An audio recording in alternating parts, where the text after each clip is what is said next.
Praise the lord. ఈరోజు పోయిన వారం కూడా చర్చికి వెళ్ళలేదు, ఈరోజు కూడా చర్చికి వెళ్ళలేదు.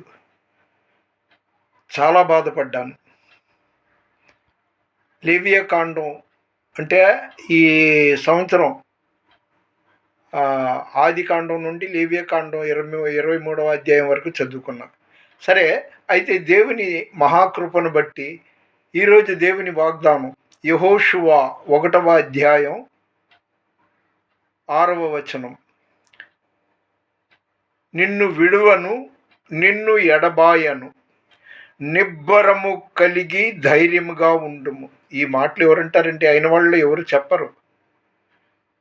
నిన్ను విడువను, నిన్ను ఎడబాయను, నిబ్బరము కలిగి ధైర్యముగా ఉండుమని దేవాది దేవుడు యెహోషువ 1వ అధ్యాయం 6వ వచనంలో చెప్పాడు.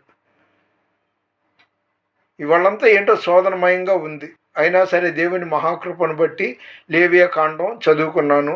మీ అందరి కోసం ప్రార్థన చేస్తున్నాను. ప్లీజ్ లైక్ చేయండి, షేర్ చేయండి, సబ్స్క్రైబ్ చేయండి.